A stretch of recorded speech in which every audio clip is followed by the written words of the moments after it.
Today, the latest weapons, coupled with the fighting skill of the American soldier, stand ready, on the alert all over the world to defend this country, you, the American people, against aggression. This is The Big Picture, an official television report to the nation from the United States Army. Now, to show you part of the big picture, here is Sergeant Stuart Queen. We often think of an Army division merely as being a vast, impersonal organization of men and equipment. Yet to the men who form its ranks, each division possesses a distinct character all its own. To them, the division is a source of pride, a singular team to which they belong. It is their division. And so it is with the men of the 25th Infantry Division who took part in the story you are about to see. The story of their Tropic Lightning Division in Korea. Ask any 25th Division man. He'll tell you the story really began the day they occupied Japan back in 1945. Maybe he'll even brag a little about that occupation, and with good reason. For upon arrival, he found only the fear and suspicion of a former enemy. Yet during the 5 years that followed, he succeeded in winning their admiration and respect as a trusted friend.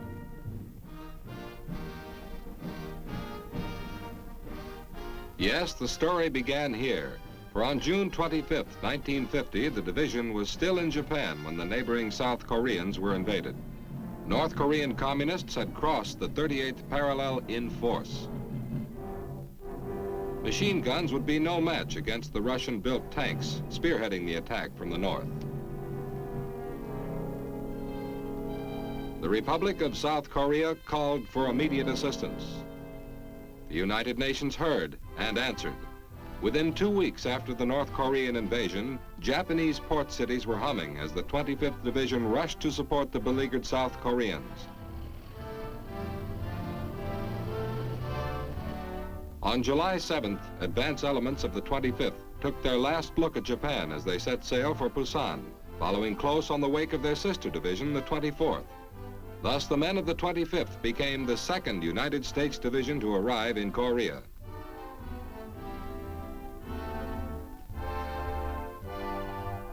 The first Tropic Lightning unit to unload was the famed 27th Regimental Combat Team, commanded by Lieutenant Colonel John Michaelis, later promoted to Brigadier General. There was going to be some hard fighting ahead, and these men knew it. Green, fresh from occupation duty, a few managed a nervous smile, but only a few. Even while later units were still debarking, these earlier arrivals were already on their way to the front. The situation at that time was critical.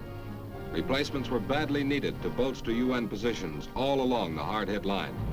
As a result, the newly arrived men of the 25th found themselves heading for different sectors of the front. Committed piecemeal in this way, these Tropic Lightning troops were yet to function under their own banner.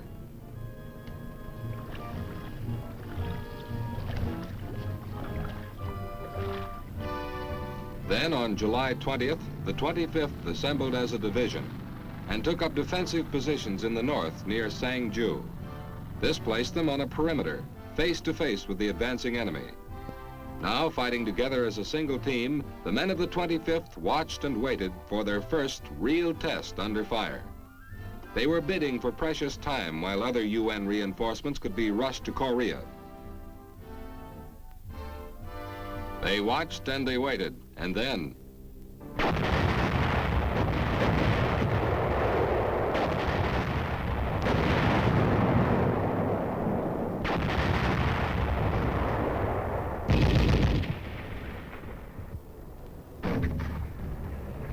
For a week, wave after wave of fanatic Reds hit the thinly held line, only to be repulsed. By the end of July, these overnight veterans of the 25th had stopped more than 30,000 enemy troops in their sector. Meanwhile, a new menace had developed.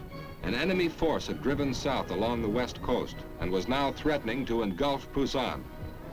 Once again, the 25th Division was called upon to stem the onslaught. On August 1st, Tropic Lightning troops prepared for what was later described as a history-making maneuver. Under cover of darkness, the entire division was shifted 150 miles south to meet the Pusan-bent Reds head-on in the Chinju-Masan corridor.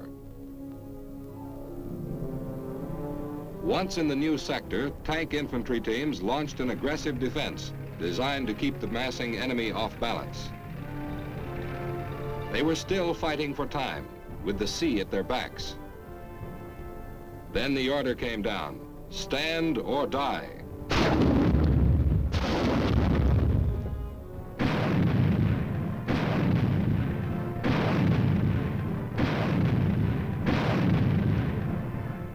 That month and a half saw one of the greatest stands in the history of warfare, the Pusan perimeter.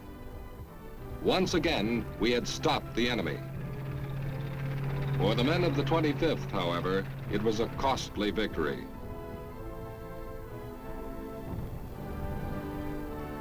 But time was running out for the North Koreans. Their gamble for a quick conquest had failed, for they had not reckoned the United Nations into their timetable. Then on September 15th, 1950, the enemy's clock stopped. The place? Incheon, high up on the west coast of Korea. With the U.S. 10th Corps spearheading the amphibious assault, the Reds suddenly found themselves caught in a squeeze play. The Incheon landing was the signal for the long-awaited breakout from the Pusan perimeter. Quickly overcoming initial enemy resistance, the men of the 25th were soon on the move across the Korean peninsula, bypassing many trapped North Koreans in the south. Despite numerous mines and blown bridges that slowed the advance, the Tropic Lightning Division reached the west coast of Korea by the end of September, a distance of almost 200 miles. Immediately, they began Operation Mop-Up. House cleaning, 25th Division style. Results? Excellent. Tropic Lightning troops rounded up more than 14,000 prisoners during October, while 8th Army continued to pursue the enemy north. In addition to handling POWs, the men of the 25th had other responsibilities. South Korean civilians by the thousands were flocking back to their liberated homes. Helping them was a pleasure.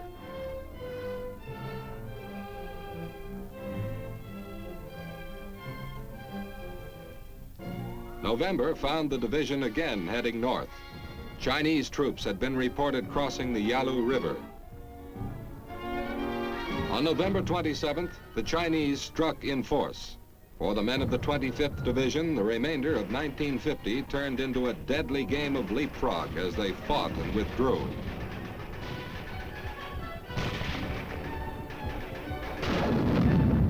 And then fought and withdrew again before the advancing horde of Chinese.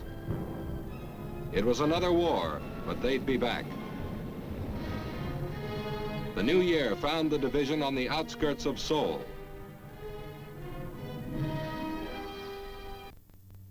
While other UN troops retired from the battered city, elements of the 25th were picked to fight the delaying action which covered their withdrawal. All that stood between these UN troops and the advancing Reds was the rear guard of the 25th Division, dug in north of town. Refugees, too, were fleeing Seoul, many for the second time. They preferred to take their chances on the road rather than stay and be dominated by the communists. Not until the last refugee and soldier had crossed the frozen Han River did these rearguard troops themselves pull out. It was close. The enemy flag had been flying over the fallen capital a full hour by the time the last bridge was blown.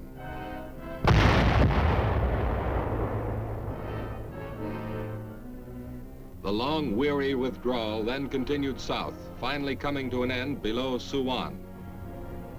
As 8th Army consolidated its forces, the men of the 25th waited for the order to begin the drive back north. It was bitter cold, but morale was high. The Chinese had had their day. We'd soon see if they could take it. Then the order came down, and on January 15th, 1951, the division began pushing northward. First objective, Suwon. As they neared the town, the men of the 25th encountered resistance from well-entrenched enemy troops. The infantry called for armored support to help them clear the way.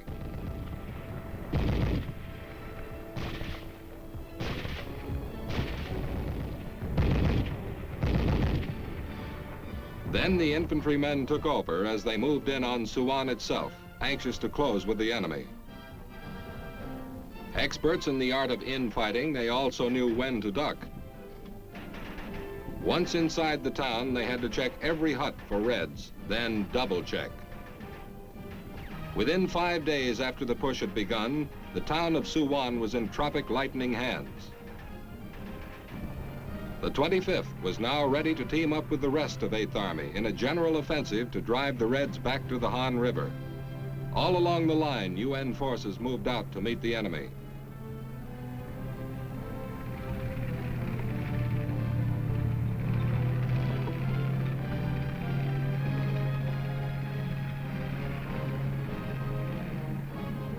The 25th Division's mission in this coordinated offensive was the vital Yeongdong-po-Incheon Highway across the Han from Seoul. Enemy casualties first, real estate second. That was the stated purpose of this new drive. It was the kind of order a man could get his teeth into, and the Tropic Lightning men did just that.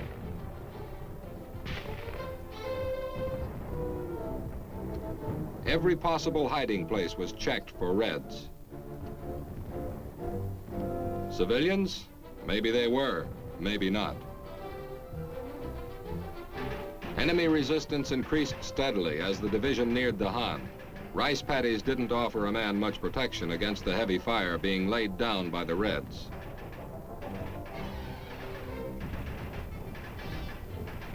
Cover was precious, any kind of cover. When you're caught out in the open, there's only one solution: firepower.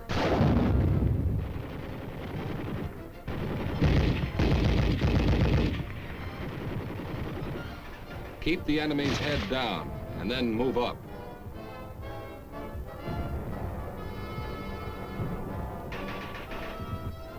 By early February, enemy resistance had been reduced and the division continued on toward the Han River. They were getting close, and they knew it, as they started converging on their objective, Yeongdong-po. The town looked quiet enough, but it still paid to be careful. That red flag gave warning that enemy troops might still be hanging around, but once in a while a man enjoys throwing caution to the wind.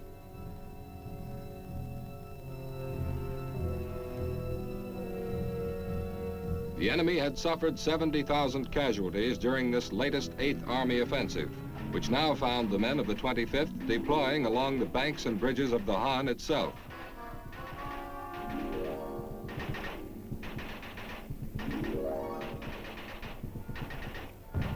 Across the river stood Seoul, still occupied by the Reds, but not for long. Even while they were trading shots with the enemy, the Tropic Lightning men were being slated for a major role in the next phase of 8th Army's offensive, Operation Ripper, the crossing of the Han.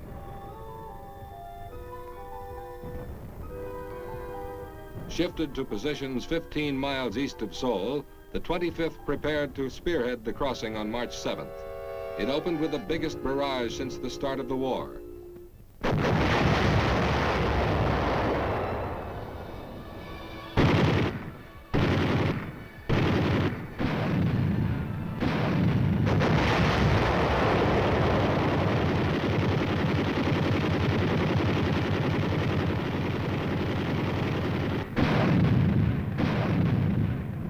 It stopped as suddenly as it had started. Now the infantry took over. The first wave pushed off across the Han, already swollen by the fast-thawing snow. Others followed close behind, and within hours the bridgehead was secured. Once across, the division's rapid progress threatened to cut the enemy supply line running into Seoul. Faced with imminent destruction, the Reds were forced to flee the capital city, which was to remain in UN hands once and for all. The men of the 25th continued pressing northward, opening the way for the entire 8th Army's advance. Then, the 38th parallel itself. Division morale was never higher, for spring, and the men of the 25th had finally returned to North Korea. But the season also brought with it a threatening note. Chinese hordes were again massing in the north. The threat grew stronger and stronger as the division approached the Chorwan Valley, apex of the Iron Triangle. Then the Chinese spring offensive struck, the strongest of the entire war. This time, however, the 8th Army was prepared for it. The men waited while artillery methodically blasted the oncoming Reds.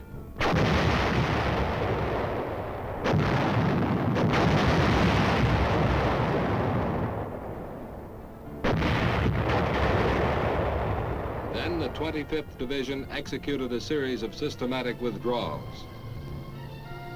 Planned well in advance, the movement was made with bare minimum losses of men and materiel. Delaying units kept the enemy in gun sight as the columns worked south. On April 30th, north of Seoul, the division moved into Line Golden, a prearranged defense line.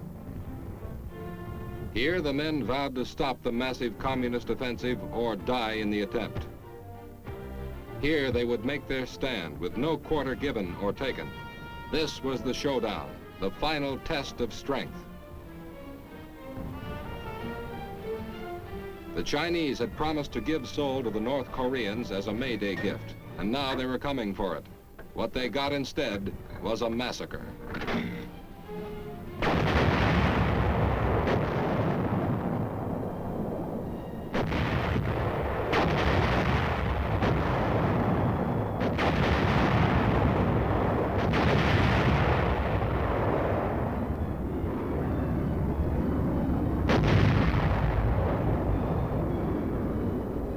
All along the line, the 8th Army held fast as 5 Chinese armies battered against a solid wall of fire.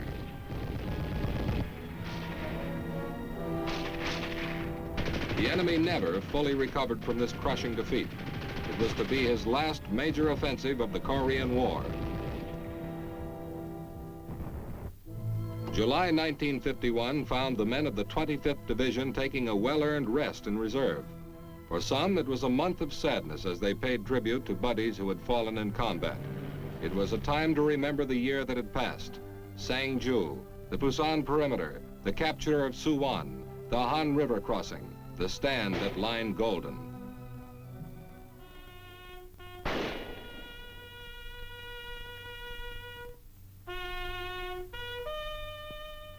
For some, July was also a month of rejoicing. Rotation had come to Korea, and after a year of combat, these men were heading home. They too had much to remember, for these were veterans of the earliest days of the fighting. But that was all behind them now.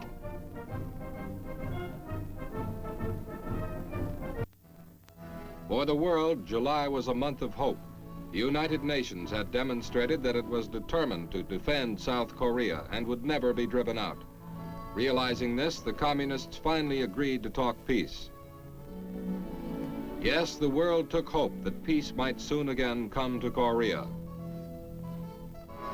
No one knew then that the communists intended to drag out the talks for 2 years. With the armistice negotiations underway, the Tropic Lightning Division once again took up defenses along the Iron Triangle.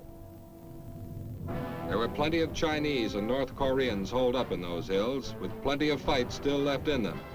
The men of the 25th wasted no time in letting the enemy know they had arrived.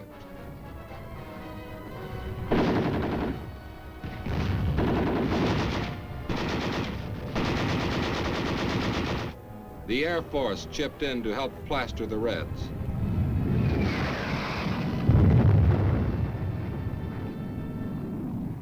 During this period of fighting, the division's searchlight company was quite active. These powerful searchlights were used effectively in discouraging enemy night attacks. They were also handy in spotting targets for the artillery during night firing missions. The Reds soon learned to hate these glaring eyes. In the daytime, light aircraft took over the search for enemy targets. These planes were flown by men who were trained artillery observers as well as expert pilots. Vital members of the 25th Division team, these Army aviators played an outstanding role during the Korean War. The planes had no armor, but plenty of maneuverability. Almost daily, the pilots flew directly over enemy installations, normally hidden by massive mountains, and by radio directed immediate artillery fire on the Reds.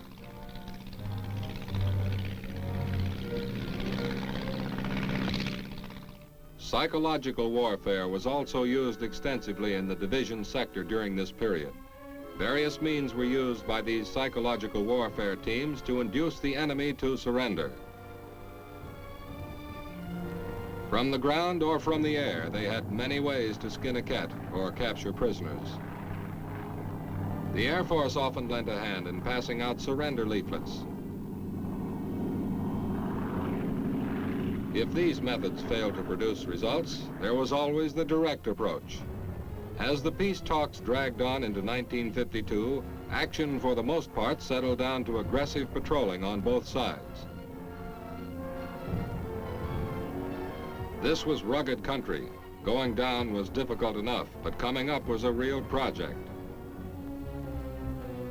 To make matters worse, you never knew when you'd run into an enemy patrol coming the other way.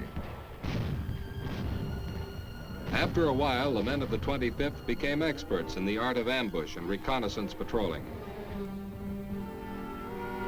Directing fire on enemy bunkers was their specialty.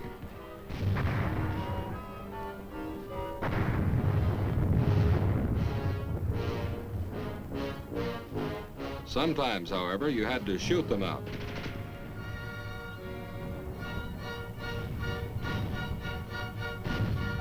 If that didn't work, dynamite usually did the job.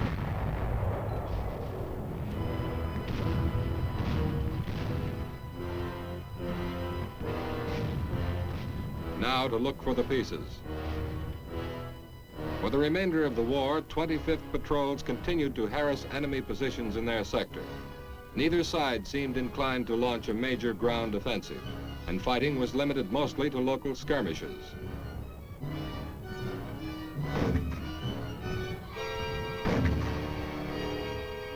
Throughout this period, the division alternated between frontline duty and intensive training in reserve.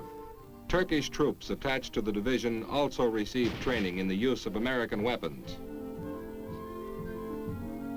The instruction was excellent, and so were the students, who learned quickly.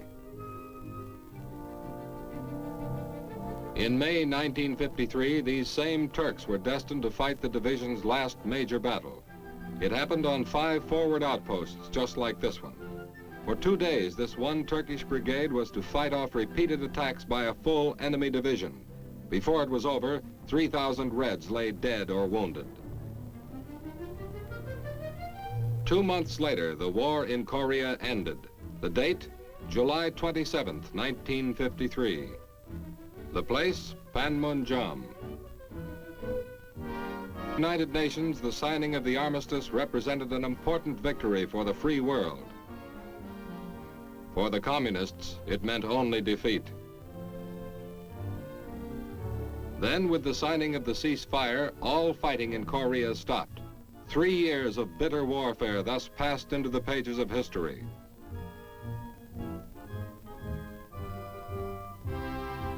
In September 1954, after 4 years of continuous service in Korea, the 25th Division made ready to leave.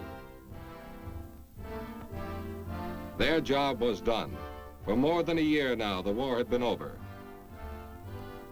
The Republic of South Korea still stood on the free side of the bamboo curtain. For the men of the 25th, there was much to remember and much to forget. But that was history. Now they were heading home. home to the land of origin for the Tropic Lightning Division, Hawaii. The island turned out to greet them. It was here in 1941 that the 25th was organized from the old Hawaiian Division. At last they had returned, 2 wars and hundreds of battles later. Familiar sights greeted them, sights they hadn't seen for years, the kind of welcome a man could appreciate. And then the big moment, the moment the men of the 25th once again set foot on native soil. They were home. Home to loved ones grateful for their safe return, and to a nation grateful for a job well done. And so the story comes to an end. But the nation will never forget the men of the 25th Infantry Division, nor the battles they have fought. The names are history now. The Pusan Perimeter, Suwan, the Han River Crossing, Line Golden, the Iron Triangle. Out of these past battles, the 25th Division has emerged stronger than ever before. Raised in war, weaned in combat, the Tropic Lightning Division of today stands well prepared for the aggressor of tomorrow. No, we will not forget the men of the 25th Division. Or as President Syngman Rhee said the day they left his South Korean Republic, we will forever remember you in our history.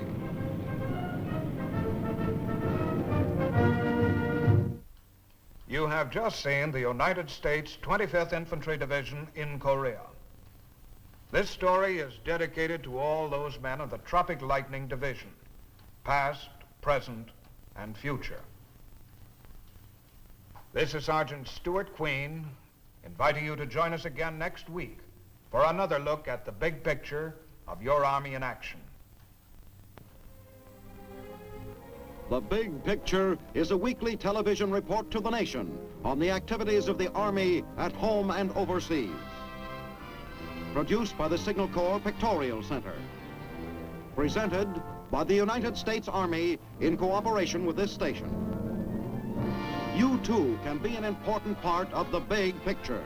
You can proudly serve with the best equipped, the best trained, the best fighting team in the world today, the United States Army.